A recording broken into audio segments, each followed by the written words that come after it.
Que se passe-t-il dans ton ciné cette semaine? 14 films sont sortis dans vos salles, dont Noppenhagen, Le Majordome Jimmy P et Gibraltar. Les histoires vraies sont au rendez-vous.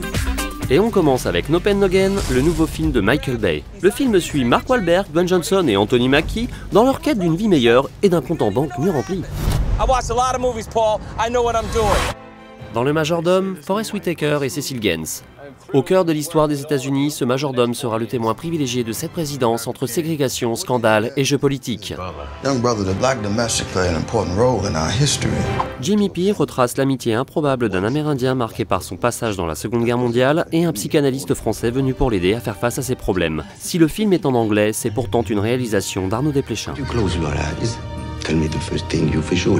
Pour finir, Gibraltar plonge dans les méandres des douanes françaises et des narcotrafiquants. Marc Duval souhaite mettre sa famille à l'abri du besoin et va se frotter au cartel colombien. Mais à jouer avec le feu, il risque de s'y brûler. Je suis pas un dealer.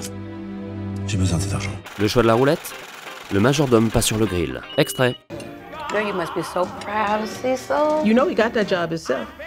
The White House called him. He didn't call the White House. I want to hear all the stories. I don't know how many stories you're gonna hear, because they done swore him to some kind of secret code, and he can't tell me nothing. Oh, no. Girl, you give it to him right.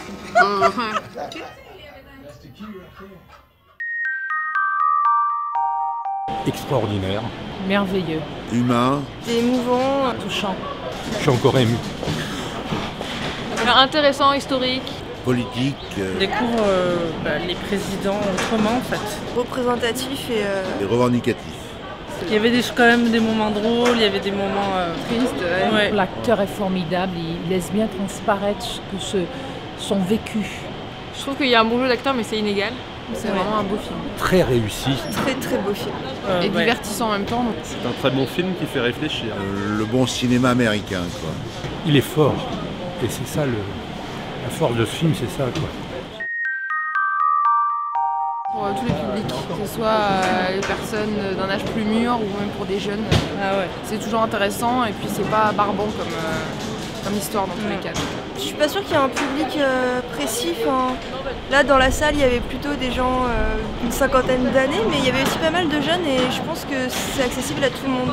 Pour moi il faudrait quelqu'un qui est déjà sorti du lycée parce qu'il faut quand même avoir une bonne connaissance de l'histoire quand même américaine. Ça peut être tout le monde, mais c'est vrai que c'est du cinéma de réflexion.